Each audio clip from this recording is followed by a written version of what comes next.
screenshot belum? Baik, sudah mulai. Jangan lupa ya di screenshot beberapa saya menjelaskan materi ini pagi ini. Ada 3 gambar, nanti di screenshot dikirim ke saya pakai laptop kalau bisa ya. Kalau HP kan yang penting landscape. Jadi yang penting landscape, pakai HP silahkan, pakai laptop boleh, sehingga nanti saya bikin laporannya karena formatnya landscape. Oke, materinya tentang gelombang ya, tentang gelombang. Nah, ini materi saya udah kebaca belum? This call is now being recorded. Nah, ini misalnya ada getaran. Gelombang itu adalah getaran yang merambat ya. Jadi misalnya ada bergetar ya kan, maka di sini ada pegas. Oke. Nah, ini misalnya ada pegas ya kan, ini tujuannya supaya menghasilkan getaran itu. Terus kemudian kalau getaran itu merambat akan menghasilkan gelombang seperti itu ya. Kalau yang namanya gelombang itu pasti memiliki ciri khasnya, selain amplitudo ada frekuensi. Getaran kan memiliki amplitudo, memiliki frekuensi, memiliki periode ya kan, memiliki simpangan. Nah, gelombang juga demikian, sama dengan getaran karena kan dia getaran yang merambat. Tapi kalau gelombang tambah lagi besaran, yaitu namanya panjang gelombang. Kalau di getaran tidak ada panjang gelombang, tapi gelombang dia memiliki panjang gelombang 1 lambda ya, dari puncak ke puncak ya kan, dari puncak ke puncak itu namanya 1 lambda ya, dari simpul ini ke simpul yang sini itu 1 lambda, 1 panjang gelombang. Jadi tambahnya itu. Nah, terus nanti di dalam gelombang ada yang namanya jarak tempuh gelombang, cepat rambat gelombang ya. Jadi kalau getaran ada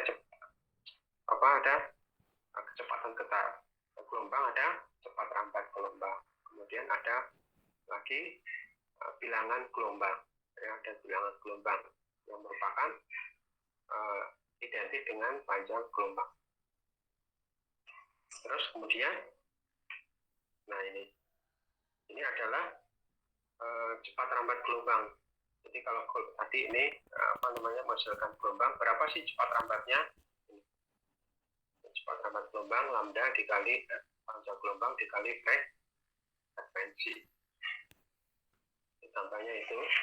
Nah, gambar ini memperlihatkan coba perhatikan di sini, kemarin ada mahasiswa masih selalu bertanya, waktu SMA sin sekarang kok cos gitu. Nah, jawabannya adalah seperti penjelasan saya sebelumnya, karena awalnya itu berada di atas ya, di puncak sini, kemudian baru. Tapi kalau awalnya dari 0,0 sinus ya, ini sinusnya karena mulainya dari atas, maka fungsi cos ya, karena fungsi cos. Tapi kalau mulainya dari 0,0 di sini bentuk sinus, maka sin ya, maka ini sama dengan asin omega t. Jadi sama saja, nggak masalah. Terus kemudian, nah ini menunjukkan ini misalnya awalnya ini, terus kemudian pada 1/8 T ya, 1/8 periode, maka dia sudah mulai bergerak nih gelombangnya. Ini di atas, ini sudah turun di bawah dikit, tapi ini bergeser lembahnya ya. Lembahnya bergeser. Ini lembahnya di sini, kemudian dia bergeser. Nah, pergeseran ini menunjukkan adanya pergerakan gelombang ya, ada getaran yang merambat ya, yang menghasilkan gelombang tadi 2/8 T ya, lembahnya sudah berpindah ya. Ini ilustrasi rambatan gelombang ya, rambatan gelombang ini juga, sehingga diperoleh yang disebut dengan satu periode itu adalah kembali ke titik asal. Ini ya kan, sama titik asal. Ini lembahnya juga di sini, ini lembahnya ini puncaknya di atas, ini juga sama ya. Nah, kembali ke ke bentuk semula, sama dengan T sama dengan 0, maka ini yang disebut dengan satu periode ya, satu periode, dan menghasilkan 1 lambda dari sini ke sini 1 lambda, atau dari ini ke sini 1 lambda. Di sini coba perhatikan di sebelah kanan juga lama-lama menghasilkan gelombang, ya kan? Di sini. Jadi itu ilustrasi rambatan gelombang, pergerakan dari gelombang getaran yang merambat. Ini kalau misalnya gelombang longitudinal, ya, dari longitudinal. Kalau ini tadi transversal, ya, melihat pergerakan adanya gelombang transversal, ini longitudinal. Nah, di sini ada rapatan, ada regangan misalnya. Nah, di sini rapatan, regangan misalnya. Terus kemudian jarak antara dua rapatan itu 1 lambda, ya. Jarak antara rapatan dan regangan itu setengah lambda. Ya, misalnya ini putih di sini 1 lambda. Jarak antara dua regangan berarti 1 lambda. Nah, ini contohnya kalau tadi pada gelombang transversal, pada tali, kalau ini adalah longitudinal yang memperlihatkan adanya rambatan gelombang. Nah, ini 2/8, ini perhatikan dia miring, ya kan? Ini juga rampatannya di sini, perhatikan ada pergeseran, ini juga ada pergeseran juga, ya kan? Maka diperoleh yang disebut dengan 1 lambda. 1 lambda. Dari sini ke sini, jadi bentuknya kembali T sama dengan 0, sama dengan T sama dengan periode. Bentuk yang akhir dengan yang paling awali sama. Bentuknya sama, ya kan? Nah, ini yang disebut dengan 1 periode, artinya sama dengan yang awal. Ada pertanyaan? Ada yang ditanya? Mohon maaf Pak, izin bertanya Pak. Ya, silakan.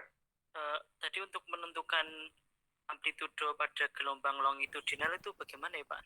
Dari gambar Pak. Amplitudonya? Oh, Iya. nggak kelihatan. Di sini kalau untuk amplitudenya nggak terlihat di sini. Nggak susah, ya kan? Di sini hanya memperlihatkan 1 lambda yang mana. Beda yang ini tadi. Ini 1 lambda kelihatan, ya kan?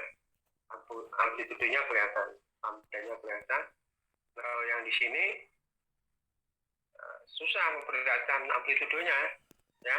Jadi sini memperlihatkan adanya 1 lambda dan 1 periode, itu saja. Tapi di sini misalnya, ya, di sini gelombang memiliki kesamaan amplitudo dan piston, ya. Ini agak susah di sini. Misalnya di sini juga menyebutkan adanya amplitudo, ya, amplitudo A. Gelombang memiliki amplitudo yang sama, ya, dan periode jika oscilasi dari piston. Nah, di sini nih mungkin di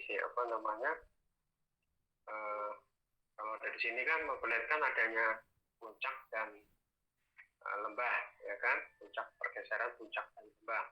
Ini juga puncak dan lembah, tapi kita juga tidak tahu persis amplitudenya di mana. Agak repot saya menjelaskan untuk lewat gambar ini amplitudenya yang mana. Tapi yang di sini sudah ditunjukkan sebenarnya amplitudo itu kecil di sini nih. Jadi kalau misalnya ini dibagi 2 saja, ini misalnya, terus kemudian amplitudo itu yang di sini, ini ke sini, gitu. Ini kan amplitudo di tengah nih misalnya, ya kan? Nah, yang ke sini itu satu amplitudo, ini ke sini amplitudo. Kalau lewat gambar ini, ya, kalau ini sini juga demikian, ini dibagi 2 tengah gitu, yang paling tajam birunya, terus yang ke sini itu amplitudo, yang ke kanan, ke kiri ini amplitudo, ya. Ini amplitudenya berarti ke kanan sama ke kiri. Jadi dengan titik pusatnya adalah nolnya itu adalah di tengah nih, yang paling biru gitu. Yang birunya paling kuat. Itu. Mas Rusin tadi ya tanya. Oh, nggih Pak. Terima kasih Pak. Ya, itu nih kalau gambar ini tinggal dibagi 2 nih amplitudenya, ke kanan sama ke kiri ini. Ya. Oke. Kita lanjutkan. Nah, ini tadi Akibat dari gambar ini karena mulainya dari atas, ya kan, sinusoidalnya, gelombang sinusnya dari atas, inilah sehingga Y sama dengan A cos omega T. Omega itu 2πf. Nah ini gambarnya, ya. Ini gambarnya sama dengan tadi lah, sama. Jadi gambar ini itu adalah gitu, ya, sama dengan tadi. Sekarang gelombang berjalan.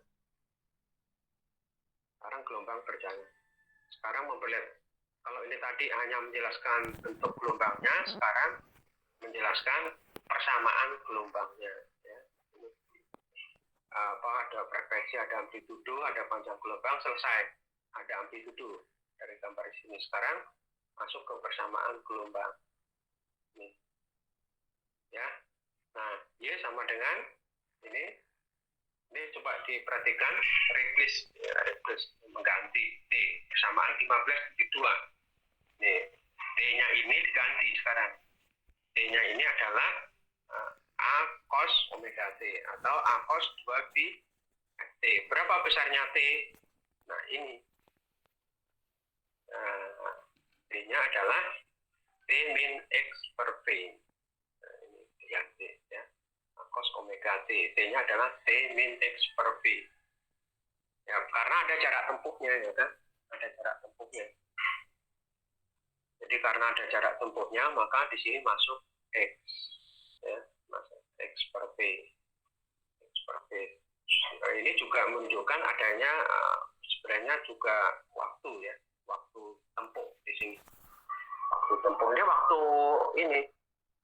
Waktu akhir ini waktu selisih antara waktu dia misalnya di sini, ya, gelombang mencapai di titik A, persamaan atau gelombang mencapai di titik B. Pertanyaannya adalah persamaan gelombang di titik B berapa? Itu persamaan gelombang di titik B. Kalau begitu waktunya adalah selisih di titik B dengan yang sini.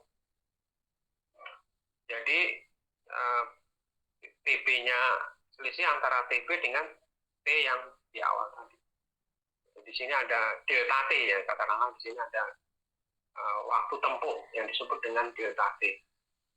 Ya, TB dikurang atau dibalik, ya. T dikurang TB. Nah, T dikurang TB. Apapun yang terjadi bahwa waktu getar, jadi waktu getar di titik B itu lebih kecil daripada waktu getar di awal. Ini kan getaran terus. Kemudian dia merambat. Sampailah di titik B. Waktu getar di titik B itu pasti lebih kecil daripada waktu getar di awal, karena karena gelombang merambat itu kan perlu waktu. Di sini sudah bergetar misalnya 2 detik, di sini baru sampai sini baru 1 detik, misalnya seperti 1 detik baru sampai sini. Jadi demikian. Maka di sini adalah selisih. Ini adalah sebenarnya delta T-nya, ya, T min X per P. Ini adalah selisih waktu tempuh antara di akhir dan di awal. Nah, terus kemudian tinggal dibalik, ya kan, dibalik. Ini dibalik dengan cos min theta itu sama dengan cos theta, X-nya taruh depan saja. Nah, ini sehingga rumusnya adalah A cos 2πf X per P min T, atau dimasukkan 2πf 2πf-nya masuk ke dalam kurung juga boleh. 2πf X per P min 2πf T, itu boleh. F-nya itu seperperiode, boleh, ya, diubah itu boleh. Sehingga nanti 2π sehingga menjadi 2kx di sini nanti. Nah, hasilnya 2kx min omega T. Ini kalau di SMA dia sama dengan A sin kx min omega T. Tapi kalau sekarang A cos kx min omega T, atau plus minus kalau dulu. Jadi kalau minus itu bergerak ke kanan, kalau plus itu bergerak ke kiri. Jadi demikian. Kalau di sini dulu plus minus. A sin kx plus minus omega T, itu kalau di SMA. Tapi sekarang sama saja. A cos kx min omega T ini menunjukkan bergerak ke kanan, ya, ke X positif. direction X positif, direction arah ke sumbu X positif. Ada yang tanya? Pak, izin bertanya, Pak. Ya, Itu yang tadi itu tetanya kenapa negatif ya, Pak? apa ya? Yang tadi tetanya tuh kenapa negatif ya, Pak? Yang di atasnya lagi. Ini, Ya. ya ini permisalan cos min 30 sama dengan cos 30. Permisalan. Cos min 30 itu berarti cos 330. Ya kan, nilainya setengah akar 3. Cos 30 itu setengah akar 3 juga. Jadi di kuadran 4, ini di kuadran 1. Ini matematika saja. Oh, iya, Pak. Makasih, Pak. Ya, sama. Oke, saya lanjutkan ke satu lagi tentang fungsi gelombang. Ini tadi. Nah, ini adalah A cos kx plus omega t. Ini kalau arahnya ke sumbu X negatif. Ya, sama saja. Ya. Nah, atau, nah ini dimainkan aja di sini ya, kx min omega t, kx plus omega t atau kx min omega t. Nah, ini diselesaikan aja. Jadi ini sebenarnya kdx omega dt, kdx omega dt ya. Jadi ini penyelesaian dari sini, kdx omega dt, artinya didiferensialkan. Jadi dx per dt itu adalah omega dibagi k. Nah, omega dibagi k itu apa? Adalah v. Dx per dt itu kan v. Jadi sehingga disebut cepat rambat gelombang itu adalah omega dibagi k.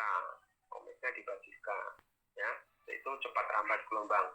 Omega itu 2πf, k-nya 2pi per lambda. Sehingga v sama dengan lambda kali f. Sama saja ya. Omega 2πf, k-nya 2pi per lambda. K itu 2pi per lambda ya.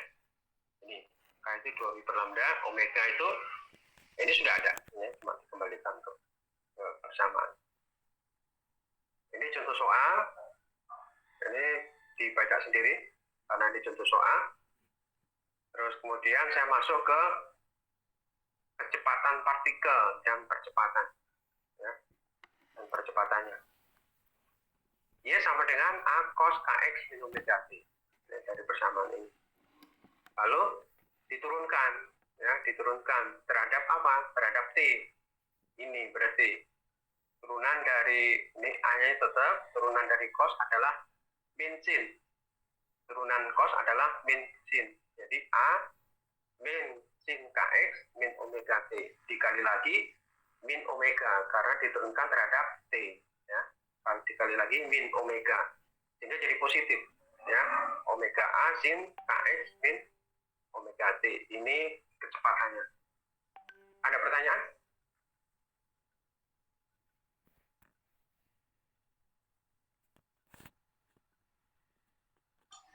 Belum. Itu kalau diturunkan terhadap t ya. Jadi do y per do t nilainya. Terus kemudian percepatannya itu adalah diturunkan 2 kali. Ya, diturunkan 2 kali tapi terhadap t ya. Terhadap t. Jadi do kuadrat y per do t kuadrat hasilnya menjadi ini diturunkan lagi ya.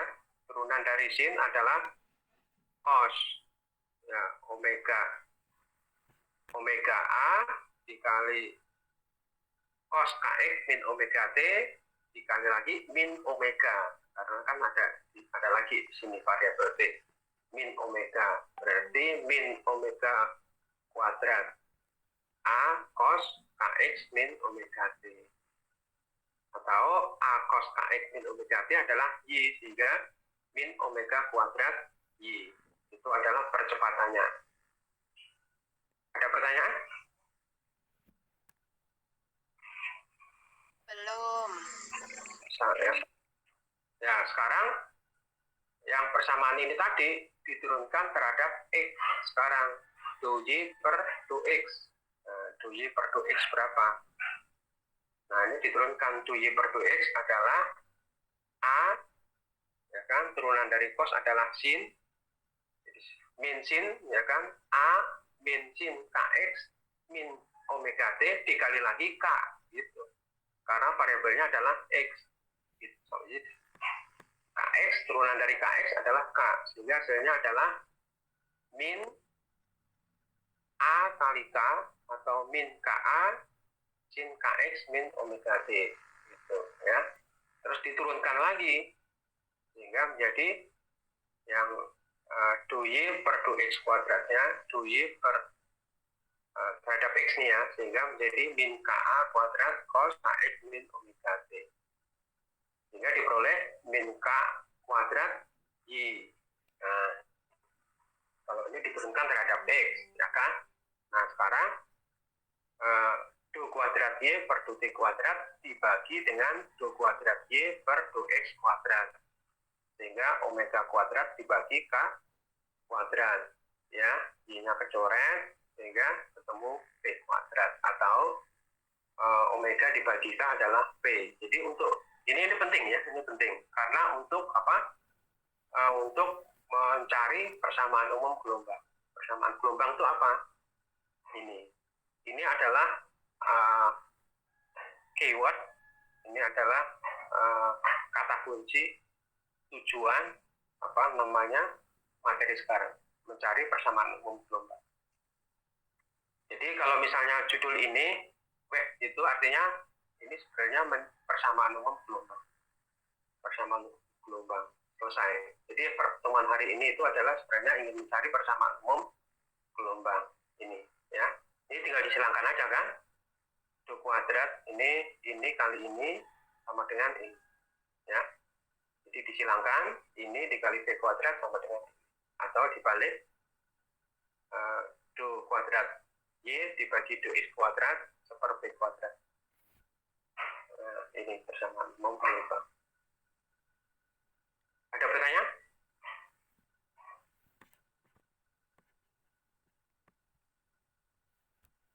Ada yang ditanya? Di screenshot? Udah belum tadi? Lupa sampai di screenshot. Lanjut. Halo? Iya, Halo? Pak.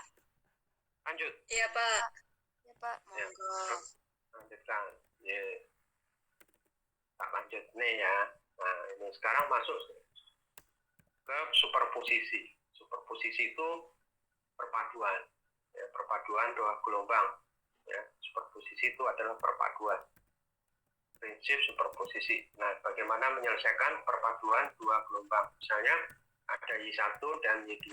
Jadi perpaduan itu artinya kita mencari resultan, ya, mencari resultan,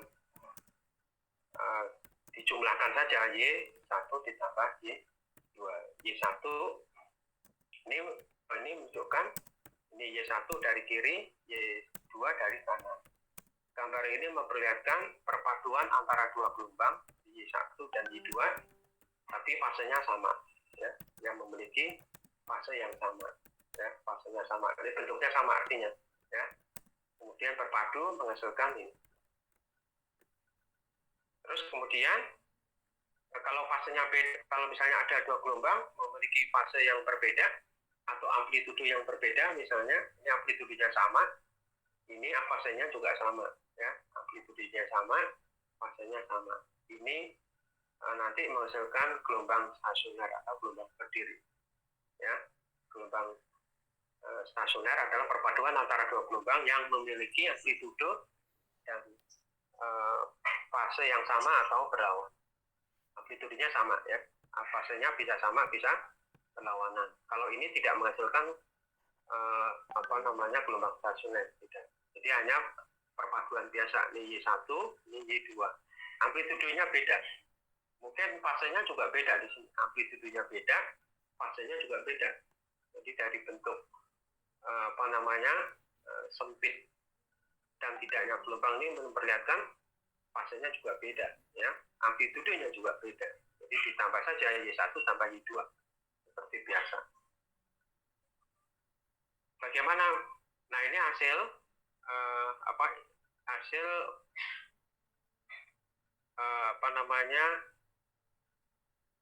gelombang berdiri atau gelombang stasioner. Bentuknya seperti ini. Ini bentuk dari gelombang stasioner. Kalau melihat gambar seperti ini, maka inilah bentuk gelombang stasioner. Ya, jarak antara dua simpul yang berdekatan berarti setengah lambda. Sini setengah lambda. Ini semuanya berarti 1 lambda. Ini juga ini setengah lambda, setengah lambda, setengah lambda. Berarti semuanya ini adalah 3/2 lambda.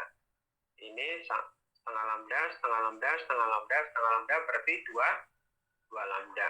Segini berarti 1 lambda. Ini bentuk hasil perpaduan dua gelombang yang menghasilkan gelombang stasioner tadi. Nah, ini cara mensuperposisi ya, cara memadukan, cara menjumlahkan gelombang ya, dua gelombang. Ini yang amplitudenya sama, fasenya adalah sama. Fasenya sama. Ini yang arahnya ke kanan, ini arahnya ke kiri. Y1 ini menunjukkan arahnya ke kiri. Y2 arahnya ke kanan. Nah, gitu. Jadi kalau dari gambar ini yang ke ini min, yang ke kanan itu min omega t, yang ke kiri adalah plus omega t. Ini jumlah saja ya. Ini gelombang datang, ini adalah gelombang pantul. Dari kanan ke kiri balik ke kanan lagi. Ini dua gelombang sefase. Ini namanya sefase, dijumlahkan. Nah, dua gelombang sefase. Hasilnya adalah ini pakai rumus itu matematika. Cos A plus B ditambah cos A min B gitu ya. Cos A plus B ditambah cos A min B itu matematika SMA dulu kelas 10. Maka rumusnya adalah sin cos. Pakai rumus sin cos ya, ini jumlah 2A sin kx sin omega t. Hasilnya ini ya. Nah, terus kemudian ini yang disebut dengan amplitudo gelombang stasioner 2A sin kx. Amplitudo gelombang stasioner itu adalah 2A sin kx ya. 2A sin kx atau ASB sin kx. Dengan ASB itu adalah 2A. 2A.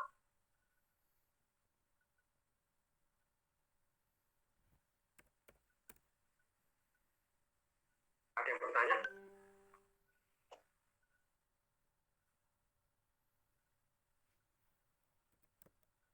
Ini kuis 1 nih. Tentukan superposisi dua gelombang yang berlawanan fase. Sehingga nanti rumusnya apa? Berlawanan fase tambah lagi di sini salah satunya plus B gitu. Plus B. Misalnya Kx min omega t plus B gitu ya, plus B plus 180. Itu cari di buku. Jadi sehingga menjadi Kx min omega t, kalau plus kan menjadi min, sehingga nanti menjadi cos A, kalau di sini cos A, kalau di sini adalah cos A min cos B ya, cos A min cos B nanti menjadi cos A tambah cos B, cos A plus B ditambah cos A min B. Kalau ini adalah cos A plus B min cos A min B gitu ya. Itu aja bedanya di situ.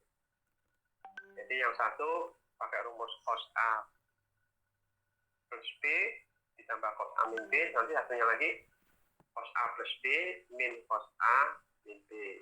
Gitu. Bedanya di situ saja. Nanti buktikan rumusnya adalah Y sama dengan A 2A cos KX E2A cos KX ya, gitu. A sin KX 2A jadi cos KX ya, cos KX. Sin omega T sin KX nggak apa lah ya kan, dicari aja nanti. Jadi ini tukar tempat aja. Jadi rumusnya menjadi apa? 2A sin KX sin omega T. Sama saja. yang cosnya lah satu. Nggak tahu nanti hasilnya apa.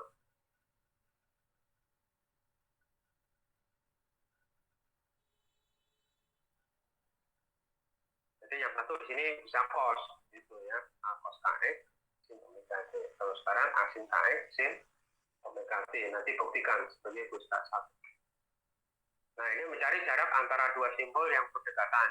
Ya, jarak antara dua simbol yang berdekatan maksudnya yang mana nih?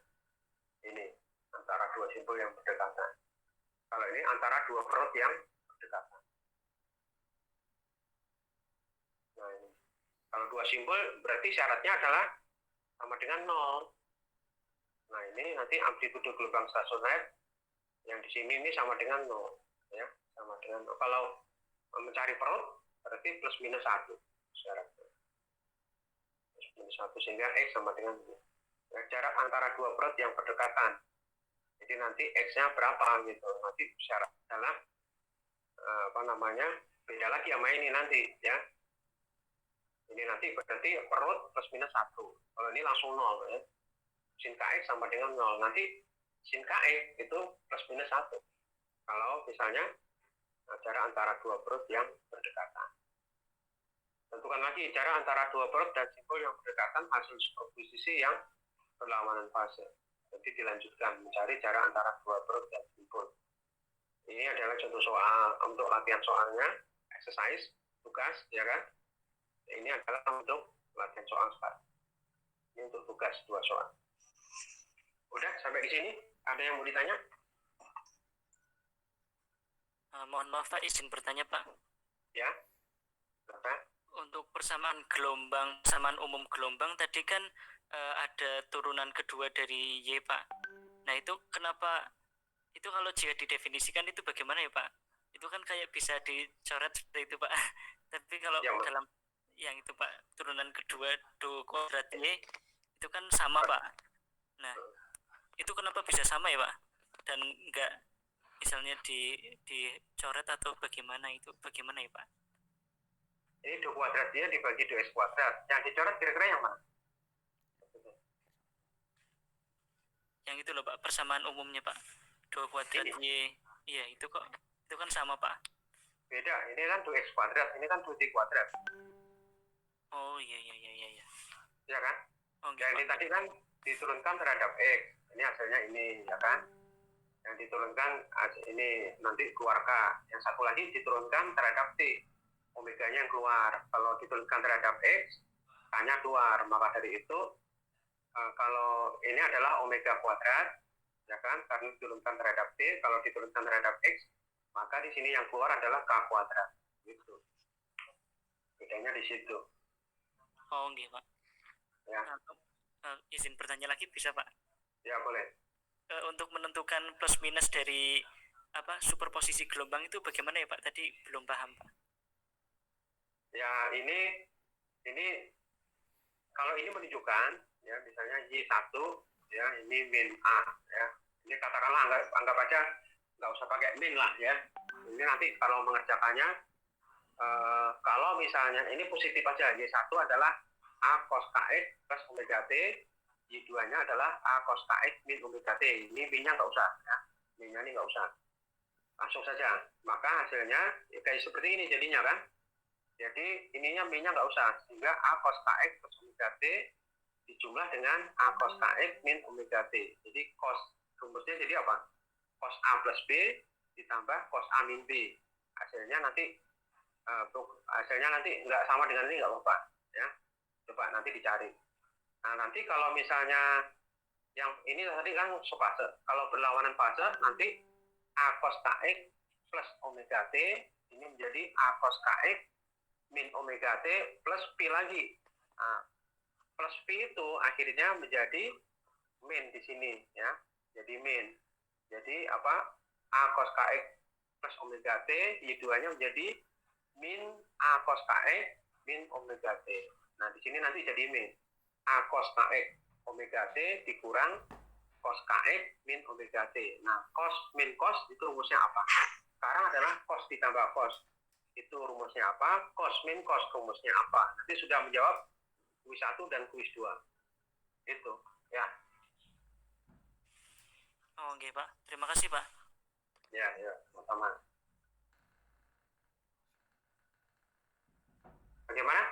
Di screenshot jangan lupa ya. Udah belum? Kalau tidak ada, saya akhiri. Ada yang bertanya lagi?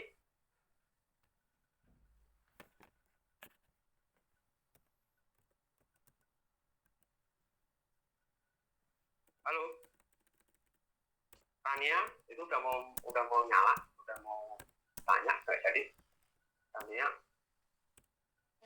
Ini Pak, sebenarnya masih bingung sama yang tadi superposisi, maksudnya berlawanan fase sama fase itu. Soalnya saya nangkepnya itu pertama pas Bapak jelasin Y1 sama Y2 tuh udah berlawanan.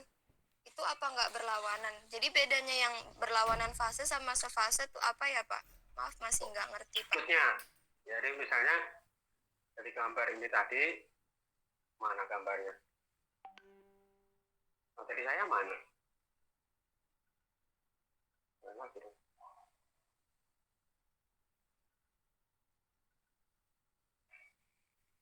Jadi, nah, jadi yang namanya kalau sefase itu sudutnya sama, sefase itu sudutnya sama, tidak ada perbedaan fase, gitu. Tidak ada perbedaan fase, ya. Coba perhatikan deh yang disebut dengan yang fasenya sama, kx ditambah omega t, tidak ada tambahan lagi. Ini kx min omega t, ya kan? Kx ditambah omega t ini kan cuma yang arahnya ke kiri, gelombang itu arahnya ke kiri. Kalau kx min omega t ini gelombang ini arahnya ke kanan. Tapi ini disebut fasenya sama, ya. Cuma yang arahnya aja yang beda. Tapi yang namanya berlawanan fase Y1 atau Y2 tambah lagi sudutnya 180 derajat. Jadi sehingga beda fasenya adalah 180 derajat. Beda fase 180 derajat itu disebut dengan berlawanan fase, gitu, ya. Kalau ketika beda fasenya 180 derajat, berarti kedua gelombang itu disebut berlawanan fase. Oleh karena itu salah satu dari persamaan gelombang ini Y1 atau Y2 tambah lagi sudutnya 180 derajat, gitu. Ya, misalnya Berarti hasil, ya, sehingga hasilnya kan menjadi A cos kx ditambah omega t ditambah 180 derajat, ya kan? Artinya apa? Karena ditambah 180 derajat itu, maka yang itu kan jadi negatif, jadinya. Jadi negatif. Yang ini anggap aja negatifnya ini nggak ada ya, sehingga nanti kx ditambah omega t yang 180 derajat tadi itu hilang. Kalau misalnya cos x ditambah 180 itu kan menjadi min cos x. Cos dalam kurung x ditambah 180 derajat. Itu kan hasilnya menjadi min a cos x. Gitu. Sehingga ini jadi negatif. Jadi 180 derajatnya ini tadi hilang, sehingga tapi di depannya jadi negatif. Gitu. Maka dari itu ada yang beda kalau di sini cos A plus B ditambah cos A min B. Nanti kalau yang berlawanan fase menjadi cos A plus B min cos A min B. Nah, lihat tuh matematika. Kalau cos tambah cos itu apa? Cos min cos itu apa? Oke? Ada lagi? ya Pak. Terima kasih Pak. Ya. Kalau tidak ada, saya akhiri. Selamat berlatih. Di screenshot jangan lupa ya. Terima kasih semuanya. Wassalamualaikum warahmatullahi wabarakatuh. Waalaikumsalam warahmatullahi Waalaikumsalam warahmatullahi wabarakatuh. Ya, selamat ya. Terima kasih. Ya, sama-sama. Ya, selamat belajar. Jaga Siap, Pak. kesehatan, jangan lupa ya. Nggih, Pak. Siap.